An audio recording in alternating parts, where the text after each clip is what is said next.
وَلِلَّهِ مَا فِي السَّمَاوَاتِ وَمَا فِي الْأَرْضِ وَكَفَى بِاللَّهِ وَكِيلًا إِن يَشَأْ يُذْهِبْكُمْ أَيُّهَا النَّاسُ وَيَأْتِ بِآخَرِينَ وَكَانَ اللَّهُ عَلَى ذَلِكَ قَدِيرًا مَنْ كَانَ يُرِيدُ ثَوَابَ الدُّنْيَا فَعِندَ اللَّهِ ثَوَابُ الدُّنْيَا وَالْآخِرَةِ وَكَانَ اللَّهُ سَمِيعًا بَصِيرًا يَا أَيُّهَا الَّذِينَ آمَنُوا كُونُوا قَوَّامِينَ بِالْقِسْطِ شُهَدَاءَ لِلَّهِ وَلَوْ عَلَى أَنفُسِكُمْ أَوِ الْوَالِدَيْنِ وَالْأَقْرَبِينَ إِن يَكُنْ غَنِيًّا أَوْ فَقِيرًا فَاللَّهُ أَوْلَىٰ بِهِمَا فَلَا تَتَّبِعُوا الْهَوَىٰ أَن تَعْدِلُوا وَإِن تَلْوُوا أَن تُعْرِضُوا فَإِنَّ اللَّهَ كَانَ بِمَا تَعْمَلُونَ خَبِيرًا۔ تو اللہ تعالیٰ کے ملک ہے، جو چیز کے آسمانوں میں ہے، جو چیز کی زمین میں ہے۔ اللہ تعالیٰ کسی کے حاجت مند نہیں، خود اپنی ذات میں محمود ہے، اور اللہ ہی کے ملک ہے، جو چیز کے آسمانوں میں ہے، جو چیز کی زمین میں ہے، اور اللہ تعالیٰ کافی کارساز ہے۔ اگر ان کو منظور ہو تو اے لوگوں، تم سب کو فنا کر دے اور دوسری کو موجود کر دے، اور اللہ تعالیٰ اس پر پوری قدرت رکھتے ہیں۔ دیکھو ایسی آیت سیم سورہ محمد میں بھی آیا ہے، ٹھیک ہے، تو وہاں پر بھی یعنی 614واں پیجی میں بھی اس طریقے سے ہم ملی جلی آیتیں آئے ہیں۔ اگر ان کو منظور ہو، یعنی اللہ تعالیٰ کا منظور، تو اے لوگوں تم سب کو فنا کر دے، یہ پورا دنیا کو فنا کر دے اور یہاں پر اور دوسری کو موجود کر دے کرے۔ یا اللہ تعالیٰ اس پر پوری قدرت رکھتے ہیں، اللہ تعالیٰ کو اس کے اوپر بھی پوری قدرت ہے۔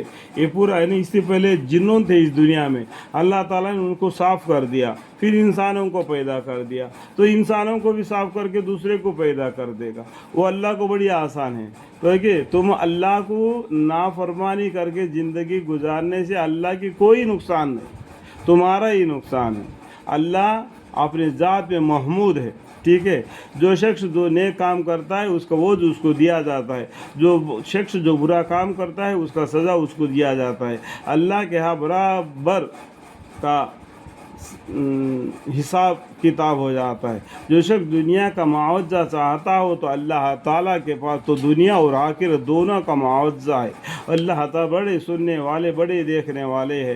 اگر کوئی لوگ دنیا چاہتے ہیں اللہ تعالیٰ اس کو دنیا دے دیتے ہیں، جو لوگ آخرت چاہتے ہیں اللہ تعالیٰ دنیا اور آخرت دونوں بھی دیتے ہیں۔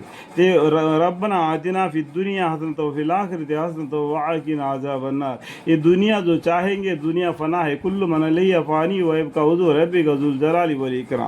ایمان والو، نصاب پر خوب قائم رہنے والے، انصاف پر خوب قائم رہنے والے، اللہ کے لیے گواہی دینے والے رہو، انصاف کے ساتھ معاملہ کرو، اور اللہ کی گواہ دو، ایک اللہ ہے، اس کے سوا کسی کی عبادت کرنے کے لائق نہیں، یعنی اس کا شہادت بھی دو۔ اور اگرچہ اپنی ہی ذات پر ہو یا کہ والدین اور دوسرے رشتہ داروں کے مقابل میں ہو، یعنی ماں باپ بھی اگر دین سے برخلاف ہے تو ان کو بھی ہدایت دو، اور رشتہ دار خاندان والے دین کے برخلاف میں ہے تو ان کو بھی سمجھاؤ، تو ان کو بھی دین کے طرف دعوت دو۔ یا اور والدین اور دوسرے رشتہ داروں کے مقابل میں ہو، وہ شخص اگر میں امیر ہے تو غریب ہے تو دونوں کے ساتھ اللہ کو زیادہ تعلق ہے، امیر اور غریب کا اللہ کو تعلق ہے۔ تمہیں امیر کی طرف نہیں جھکنا تاکہ غریب ادھر لٹکا رہے، تو غریب اور امیر کا نہیں دیکھنا بلکہ انصاف کے ساتھ گواہی دینا۔ تو تم خواہش نفس کے اتباع مت کرنا، کبھی تم حق سے ہٹ جاؤ۔ دیکھو اپنا جو خواہش ہے، جو امیر آدمی کیا کرتا ہے، کچھ پیسہ وغیرہ دیتا ہے، ہرس لالچ دے دیتا ہے تاکہ تم بے انصافی کرو، اس طریقے سے تم نہ رہنا۔ تو تم خواہش نفس کی اتباع مت کرنا، کبھی تم حق سے ہٹ جاؤ، اور اگر تم خود ہی بیانی کرو گے یا پہلے تو کرو گے تو بلا شک اللہ تعالیٰ تمہارے سب اعمال کو پوری خبر رکھتے ہیں۔